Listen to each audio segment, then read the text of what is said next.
Max.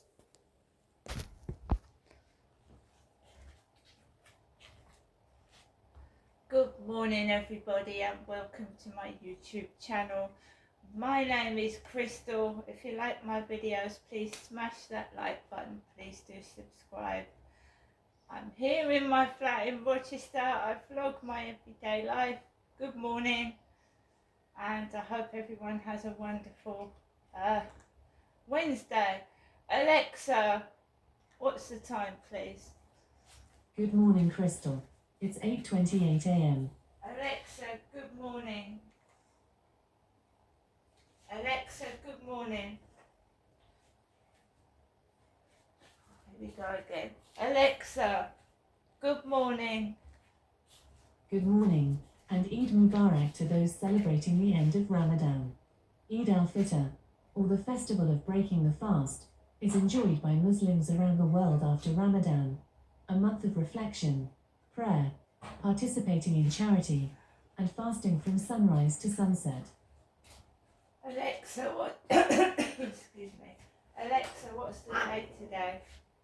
Today is Wednesday, the 10th of April. Alexa, what's the weather like? Right now in Rochester, it's 6 degrees Celsius with mostly cloudy skies. Today's forecast has cloudy skies, with a high of 14 degrees and a low of 6 degrees. Alexa, Also, there's a flood alert in effect. Alexa, can you tell me a joke? What do astronauts eat out of? A satellite dish. Alexa, whose birthday is it today? Today's famous birthdays include American actor, martial artist, and film producer Steven Seagal, American actor David Harbour, American singer and actress Mandy Moore, English actor and screenwriter Charlie Hunnam, and Japanese boxer Naoya Ino. So guys, good morning. It is Wednesday. So I vlog my everyday life along with writing a diary, and sometimes it's hilarious, sometimes it's not so nice, so we'll see what happens today, won't we? So guys, after I did that vlog last night, I came back into the living room and I just sat down and I finished a couple of games. I put the news on because I like to keep up to date with the news. And then for some reason I started snacking on dry roasted peanuts, which is not a good idea before you go to bed. So I had a handful of dry roasted peanuts and I've had nothing but pains, you know, windy pains, and a bit of a sore throat because I obviously didn't digest before I went to bed last night, but I just fancied some peanuts. Dry roasted, they're nice taste, dry roasted peanuts. I've also been trying to research into a bit of what's in food, and you wouldn't believe that there's saturated fat in coffee. You know, the coffee I drink, the sachets, and it must be the coffee I'm drinking because there's a lot of saturated fat in the dry sachets of Nescafe coffee. And if you drink about 7 or 8 cups of coffee like I do, I can get through, then that saturated fat adds up. I just like coffee, I like the taste of it. I mean, I don't drink, I don't smoke, and I like a nice cup of coffee in the morning. So even that's bad for you. So I don't know what to talk about today. I did. So yeah, I went to bed.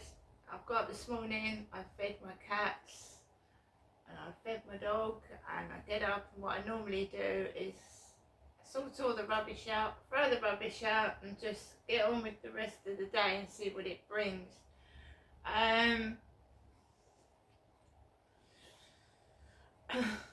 I've got to check my shopping because I've got that horrendous council tax bill coming out later on in the month. So Medway Council took £37 out for my council tax on the 28th, and basically it's gone up 3 times as much as it was. So I've now got to try and find £117 by the 28th of April, and it's not easy when you've got other bills to pay. So I'm sometimes paying £40 a week on my electric and gas. Sometimes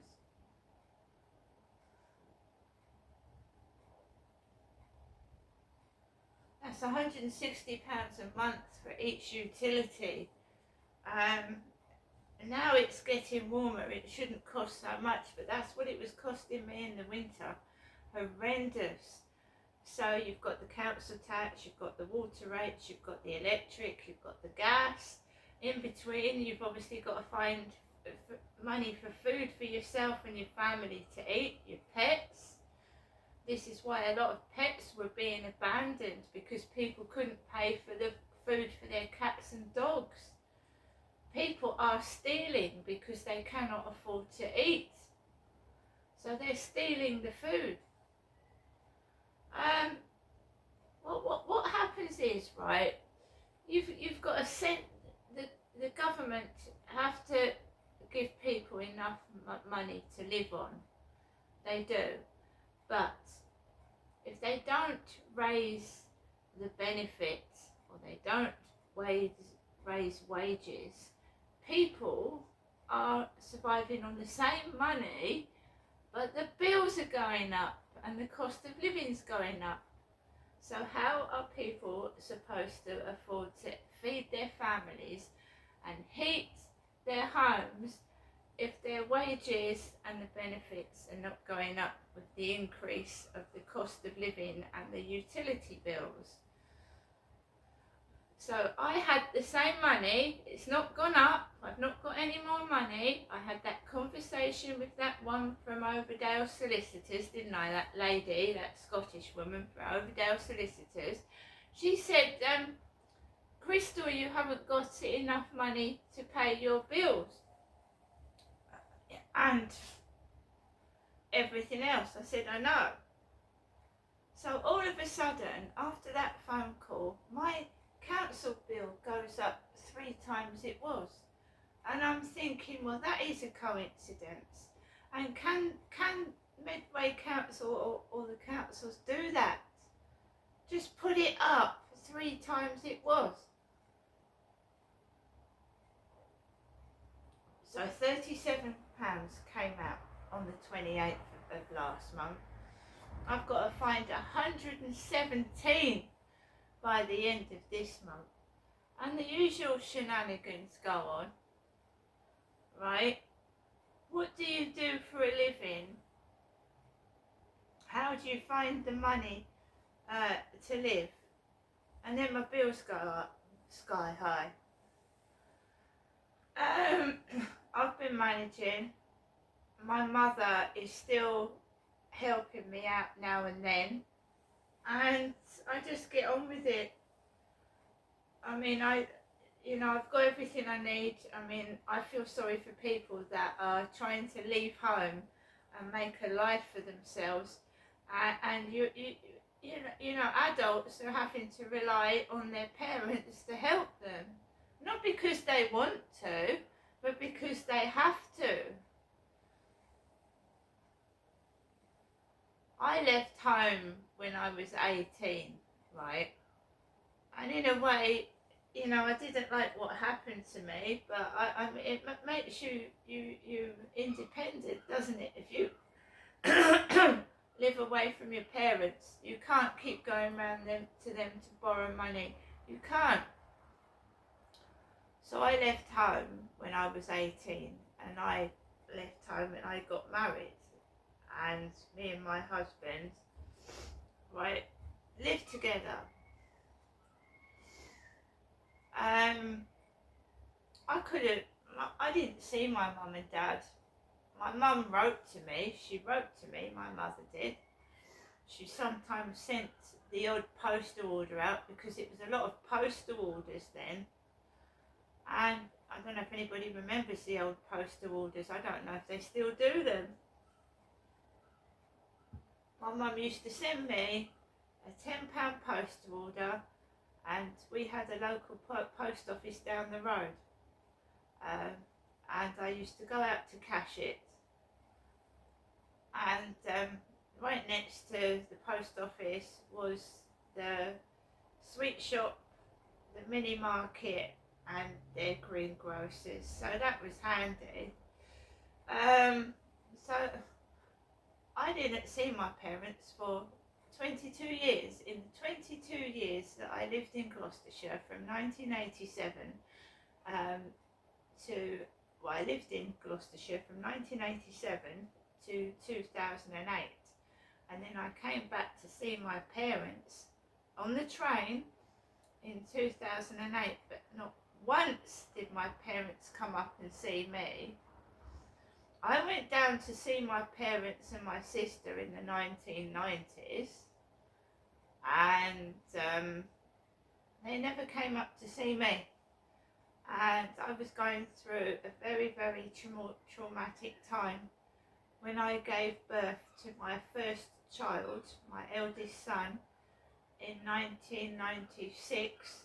He was born with liver disease, and it was a liver disease called biliary atresia, and it was very, very rare, and a lot of babies die from it if it's not caught in time. When I gave birth to my son in the Gloucestershire Royal Hospital in 1996, it was a 12-hour labour, and I was given an epidural for pain relief, and they did it wrong. They gave me too much, and I couldn't feel my legs at all for ages afterwards. I was being pushed around in a wheelchair. I couldn't feel my legs. After I'd given birth to my son, I needed help. And there was all sorts of, like, I felt dizzy, faint, I was bleeding a lot. He was actually born with jaundice, but it's quite common, so it wasn't detected. But when I took my baby home, and I was feeding him, and I was doing all the things a new mother does, top and tailing him, looking after him, he wasn't putting on weight, and he was still yellow after I'd taken him home, and for about 8 days he was still yellow. And I'd expressed my concerns to the midwife. He was throwing up, projectile vomiting, and he projectile vomited in front of the midwife, and she wasn't doing anything about it. She went, "Oh, you're not feeding him properly." Like it was my fault. So I kept on like that, and my son, I thought, my son's going to die. My son is going to die if I don't do anything. So the midwife came round, and when she actually watched my son be sick in front of her face, and she still did nothing, I went, "I've had enough. This isn't right. There's something wrong with my baby." And he'd shrunk. He was about 8 stone 5 when he was born, and he looked like a premature baby. And she wasn't doing anything. So I said, "This is wrong." So she sent the doctor out, and the doctor said, "Your baby's dying. He's dying quick." He went, "I can't take you to hospital in the car." He went, "He should have called a bloody ambulance." This is where the NHS was disgusting back in the day. He went, "Your son's dying, but I can't take you to the hospital in the car." He said, "You'll have to take him to the hospital quickly." Well, shouldn't he have called a bloody ambulance? He should have called an ambulance, shouldn't he? I was a new mum. He was my first son. I was panicking. I was in distress. The doctor should have called the ambulance. I had £10 in my purse. £10. I called a taxi and I took my baby to hospital in a taxi. And immediately they said, your son is dying, he's dying, we've got to do something right now. And he was rushed to Birmingham Children's Hospital, rushed in an ambulance, and I was told if it had been any later he would have been dead. And I had kept going on to that midwife, do something, this isn't right, it's not me not feeding him, it wasn't me not feeding him. He had a rare liver disease and he nearly died from it through the midwife's negligence. Negligence, or like it's me, don't do anything. And my child nearly died in front of my eyes. My firstborn baby nearly died in front of my eyes because the midwife was not doing anything. She wasn't doing her job properly. This is what happens when people say, oh, it's her, don't do anything. Nearly lost my son through their negligence, or they're not bothering to help. My son is 27. He's 27 now, and I'm proud of myself for not... I could see he was dying in front of my eyes. And they were not doing anything. They weren't. And even the doctor didn't help me.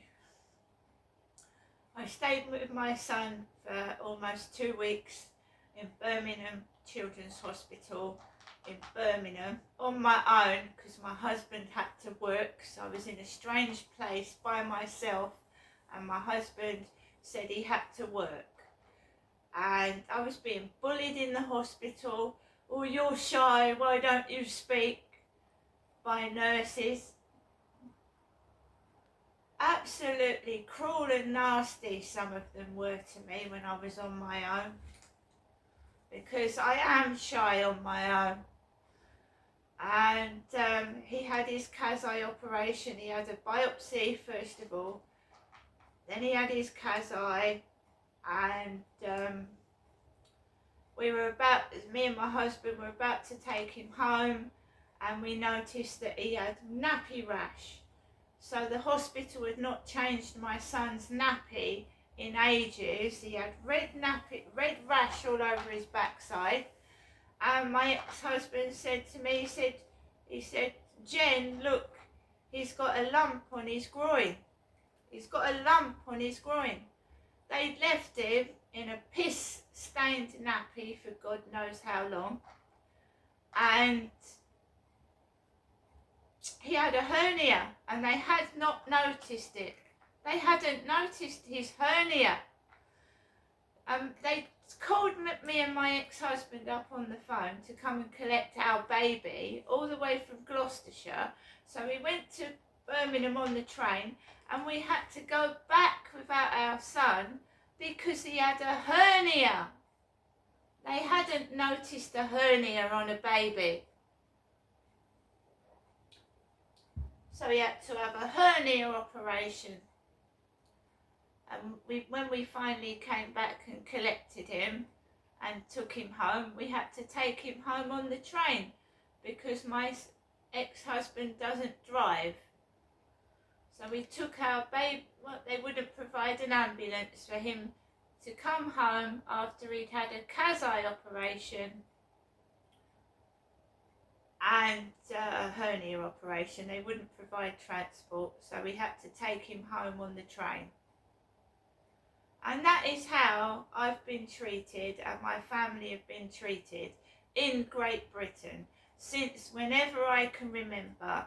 And that is why I ask, why? Why? It's not just me, they treat my children the same.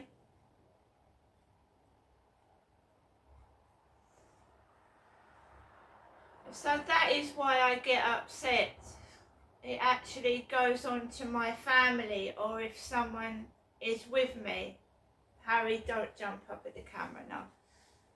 So it goes on. If I'm walking around with someone, they're horrible to my visitor. Why? That's all I ask. Can't someone tell me why?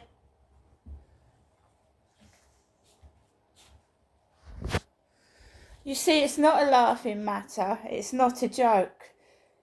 This NHS staff have been mistreating me and my family. Why? See you later.